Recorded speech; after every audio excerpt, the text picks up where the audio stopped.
Capítulo séptimo. Una ballena de especie desconocida. La sorpresa producida por aquella caída no impidió que yo conservara una clarísima impresión de las sensaciones por mí experimentadas. Me vi primero sumergido a unos 20 pies de profundidad, sin tener la pretensión de igualarme con Byron ni con Edgar Poe, que fueron maestros. Soy buen nadador, y aquella inmersión no me hizo perder la cabeza. Dos vigorosos taconazos me elevaron a la superficie del mar. Fue mi primer cuidado el de buscar con la vista a la fragata. ¿Habríase advertido mi desaparición? ¿Habría virado de bordo el Abraham Lincoln? ¿Pondría el comandante Farragut una embarcación al mar? ¿Debía yo esperar mi salvación? Eran las tinieblas muy profundas. Divisé una masa negra que desaparecía por el este y cuyos faroles de situación se apagaron a lo lejos. Era la fragata. Yo estaba perdido. ¡Socorro! ¡Socorro! Exclamé nadando hacia el Abraham Lincoln con desesperada fuerza. Mi ropa me estorbaba porque, pegándola el agua a mi cuerpo, paralizaban mis movimientos. Yo perdía pie. Me ahogaba. ¡Socorro! Fue el último grito que di. Llenóse mi boca de agua y, luchando con las olas, me sentí arrastrado al abismo. De pronto, mi ropa fue asida por una mano vigorosa que me levantó violentamente a la superficie del mar, y percibí estas palabras pronunciadas a mi oído: si quiere el señor tomarse la molestia de apoyarse en mi hombro, nadará mucho más a gusto. Agarré con una mano el brazo de mi fiel consejo. Tú, te dije, tú. Yo mismo, respondió Consejo, y a las órdenes del señor. ¿Te precipitó el mar el mismo choque y al propio tiempo que a mí? De ningún modo, pero estando al servicio del señor, lo he seguido. Parecíale esto muy natural al digno mozo. ¿Y la fragata? Pregunté. La fragata, respondió Consejo, volviéndose de espaldas. Creo que hará muy bien el señor en no contar mucho con ella. ¿Qué dices? Digo que en el momento de arrojarme al mar, oí que los timoneles gritaban: la hélice y el timón fracturados. ¿Fracturados? Sí, por el diente del monstruo. Es la única avería que, a mi entender, ha sufrido el Abraham Lincoln, pero desgraciadamente para nosotros ya no se puede gobernar. Entonces estamos perdidos. Tal vez, respondió con sosiego Consejo. Sin embargo, todavía podemos disponer de algunas horas, y en algunas horas mucho puede hacerse. La imperturbable sangre fría de Consejo me dio ánimo. Yo nadaba con más vigor, pero molestado por la ropa que me oprimía como una envoltura de plomo. Tenía suma dificultad en sostenerme. Consejo lo advirtió. Permítame el señor que le haga una incisión, dijo, y pasando una navaja abierta por debajo de mi traje lo rasgó de arriba abajo con acción rápida. Después me lo quitó prestamente, mientras yo nadaba por ambos. A mi vez, presté igual servicio a Consejo, y proseguimos navegando uno junto a otro. Nuestra situación no dejó, sin embargo, de continuar siendo terrible. Quizá no habría sido notada nuestra desaparición, y aun siéndolo, la fragata no podía volver a sotavento hacia nosotros, careciendo de timón. No podíamos contar, por lo tanto, más que con los botes. Consejo, en esta hipótesis, raciocinó con frialdad y formó su plan. Admirable naturaleza. Aquel flemático muchacho estaba sobre las aguas como en su casa. Se decidió que, no abrigando más esperanza que la de ser recogidos por los botes del Abraham Lincoln, debíamos organizarnos de manera que pudiéramos aguardarlos durante el mayor tiempo posible. Resolví dividir nuestras fuerzas. a fin de no gastarlas simultáneamente, y se convino lo siguiente: mientras que el uno, echado de espaldas, estaría quieto con los brazos cruzados y las piernas tendidas, el otro nadaría impeliéndole. Este oficio de remolcador no debía durar más de 10 minutos, y relevándonos podíamos sobrenadar durante algunas horas y quizá hasta el amanecer. Débil probabilidad, pero la esperanza se halla tan arraigada en el corazón del hombre. Luego éramos dos. Aunque esto parezca improbable, aseguro que, si bien yo quería destruir en mí toda ilusión, por más que me empeñaba en desesperarme, no podía conseguirlo. La colisión de la fragata y del cetáceo había ocurrido hacia las 11 de la noche. Contaba yo, pues, con 8 horas de natación hasta la salida del sol. La operación es rigurosamente practicable relevándose. El mar, bastante bello, nos fatigaba poco. Trataba yo alguna vez de penetrar con la mirada aquellas profundas tinieblas, tan solo interrumpidas por la fosforescencia que nuestros movimientos producían. Miraba aquellas ondulaciones luminosas que se quebraban en mi mano y cuya superficie chispeante aparecía salpicada de manchas lívidas. Parecía que estábamos sumergidos en un baño de mercurio. Hacia la 1 de la madrugada me sentí extraordinariamente cansado. Se apoderó de mis miembros una rigidez producida por violentos calambres. Consejo tuvo que sostenerme, quedándole el cuidado exclusivo de nuestra conservación. Pronto sentí que el pobre mozo estaba jadeante y que su respiración se hacía corta y fatigosa. Comprendí que no podría resistir mucho tiempo. Déjame, déjame, le dije. ¿Abandonar a mi señor? Nunca. Cuento con ahogarnos juntos. En aquel momento la luna apareció entre los bordes de una espesa nube impelida por el viento hacia el este. La superficie del mar chispeó bajo sus rayos, y esta luz benéfica reanimó nuestras fuerzas. Mi cabeza se levantó, mis miradas recorrieron todos los puntos del horizonte. Divisé la fragata. Hallábase a unas 5 millas, y sólo formaba una masa sombría apenas apreciable. Pero no se veían botes. Quise gritar, mas ¿para qué a tan larga distancia? Mis labios, entumecidos, no dejaron pasar sonido alguno. Consejo pudo articular algunas palabras, y le entendí gritar diferentes veces: ¡Socorro! ¡Socorro! Suspendidos un instante nuestros movimientos, prestamos atención. Y a no ser que me engañase uno de esos ruidos que la sangre oprimida produce en los oídos, me pareció que un grito respondía al de Consejo. ¿Has oído? Sí, sí. Y Consejo lanzó al espacio otro grito desesperado. Esta vez no había error posible. Una voz humana respondía a la nuestra. Era la de algún infortunado abandonado en medio del océano, víctima también del choque, o nos hablaban en medio de las sombras desde algún bote de la fragata. Consejo hizo un esfuerzo supremo, se apoyó en mi hombro y, sosteniéndole yo por la energía de una postrera convulsión, se levantó a medias fuera del agua y volvió a caer rendido. ¿Qué has visto? He visto, murmuró. He visto. Pero no hablemos. Conservemos todas nuestras fuerzas. ¿Qué había visto? Entonces, no sé por qué, me vino a la imaginación por primera vez la idea del monstruo. Sin embargo, aquella voz que habíamos oído. Ya no existen los tiempos aquellos en que Jonás se refugiaba en el vientre de una ballena. Entretanto, Consejo seguía remolcándome. Levantaba a veces la cabeza, miraba adelante y daba un grito al cual respondía una voz cada vez más cercana. Yo apenas la oía. Mis fuerzas estaban agotadas, mis dedos se separaban, mi mano no me proporcionaba ya punto de apoyo. Mi boca, convulsivamente abierta, se iba llenando de agua salada.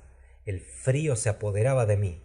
Levanté la cabeza por última vez y después me sumergí. En aquel momento tropecé con un cuerpo duro y me agarré a él. Luego sentí que me sacaban a la superficie, que mi pecho respiraba y me desmayé. No tardé en recobrar los sentidos, gracias a unas vigorosas fricciones con que me surcaron el cuerpo. Entreabrí los ojos. Consejo, dije en voz baja. ¿Ha llamado el señor? Respondió. Entonces, a los últimos rayos de la luna que desaparecía en el horizonte, percibí una figura que no era la de Consejo, y al momento la reconocí. Ned, exclamé. En persona y corriendo tras de su conquistado premio, respondió el canadiense. ¿Habéis sido arrojado al mar por el choque de la fragata? Sí, señor profesor, pero más afortunado he podido tomar casi inmediatamente pie sobre un islote flotante. ¿Un islote? O, por mejor decir, sobre vuestro narval gigantesco. Explicaos, Ned. Solo que he comprendido enseguida por qué mi arpón, no pudiendo herirle, se embotó sobre su pellejo. ¿Por qué, Ned? ¿Por qué? Es porque esta fiera, señor profesor, está hecha con chapa de acero.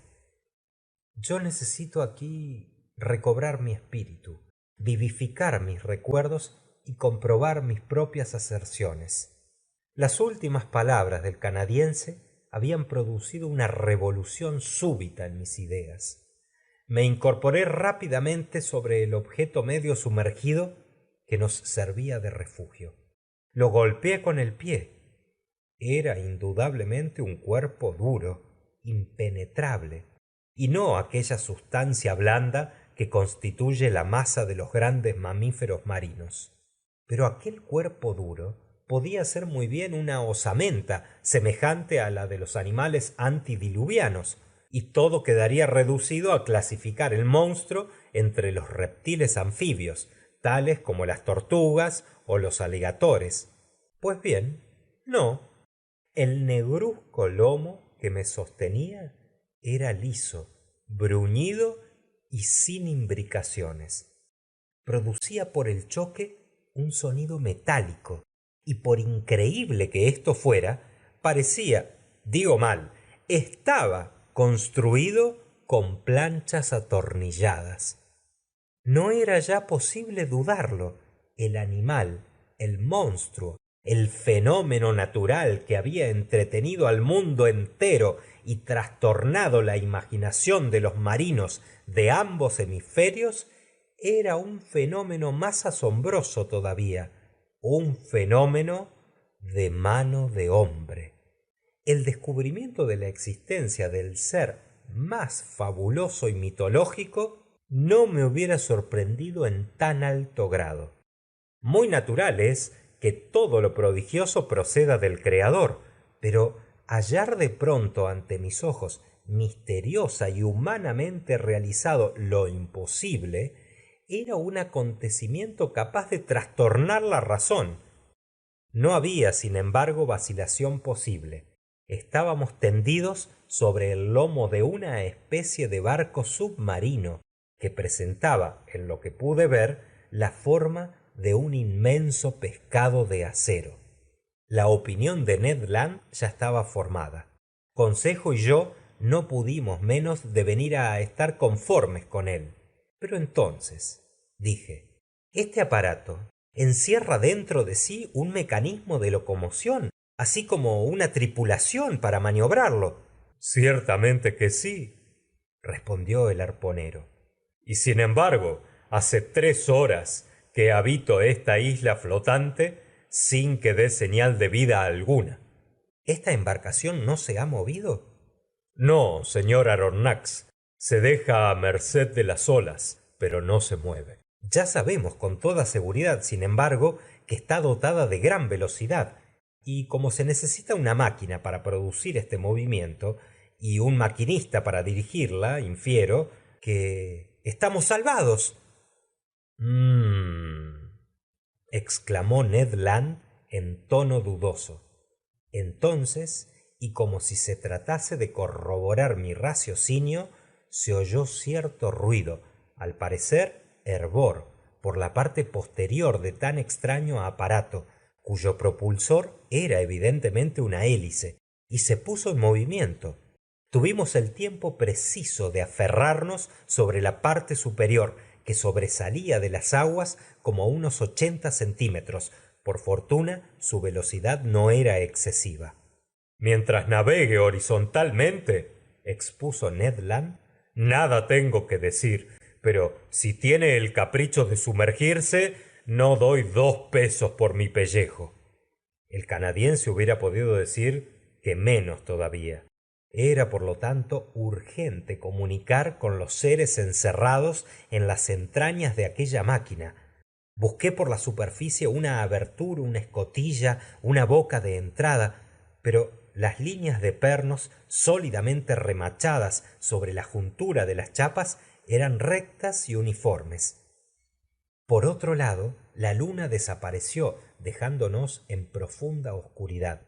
Había que aguardar el día para pensar en los medios de penetrar dentro de aquel barco submarino. Nuestra salvación dependía, pues, únicamente del capricho de los misteriosos timoneles que gobernasen el aparato, y si les ocurría sumergirse, estábamos perdidos. Salvo este caso, yo no dudaba de la posibilidad de entrar en relación con ellos. Y en efecto, si no fabricaban ellos mismos el aire necesario a la respiración, preciso era que viniesen de vez en cuando a la superficie del océano para renovarlo. Había, pues, necesidad de una abertura que pusiera el interior del barco en comunicación con la atmósfera. En cuanto a la esperanza de ser salvados por Farragut, había que renunciar a ella completamente. Caminábamos a oeste y calculé que nuestra velocidad, relativamente moderada, alcanzaba 12 millas por hora. La hélice batía las olas con regularidad matemática, despidiendo el agua fosforescente a gran altura. Hacia las 4 de la mañana creció la rapidez del aparato. Resistíamos con dificultad a esta vertiginosa marcha cuando las olas nos azotaban. Afortunadamente Ned halló bajo sus manos una ancha argolla fijada en la parte superior del lomo de acero y conseguimos aferrarnos a ella con solidez. Transcurrió por último aquella larga noche. Mi recuerdo incompleto no me permite describir todas las impresiones recibidas. Solo un detalle me vuelve a la memoria. Durante ciertos recalmones del mar y del viento, yo creía oír varias voces, sonidos vagos y una especie de armonía fugitiva causada por lejanos acordes. ¿Cuál era, pues, el misterio de aquella navegación submarina cuya explicación buscaba en vano el mundo entero? ¿Cuáles eran los seres que habitaban en aquel extraño buque? ¿Cuál el agente mecánico que le permitía andar con tan prodigiosa rapidez? El día apareció. Las brumas de la mañana nos envolvían, pero no tardaron en desvanecerse. Iba ya a examinar con atención el casco superior, especie de plataforma horizontal, cuando sentí que el aparato se sumergía. ¡Oh! ¡Mil diablos! Exclamó Ned Land, hiriendo con el pie la sonora chapa. ¡Abrid, navegantes poco hospitalarios! Pero era difícil hacerse oír en medio de los ruidosos aletazos de la hélice. Por fortuna, el movimiento de inmersión cesó. De pronto, en el interior del barco se distinguió un ruido de herrajes que, al parecer, se corrían con violencia. Se levantó una trampilla. Un hombre apareció, dio un grito singular y desapareció enseguida. Algunos instantes después, 8 lozanos mocetones, celado el rostro, aparecían silenciosamente y nos metían en su formidable máquina. Fin del capítulo 7.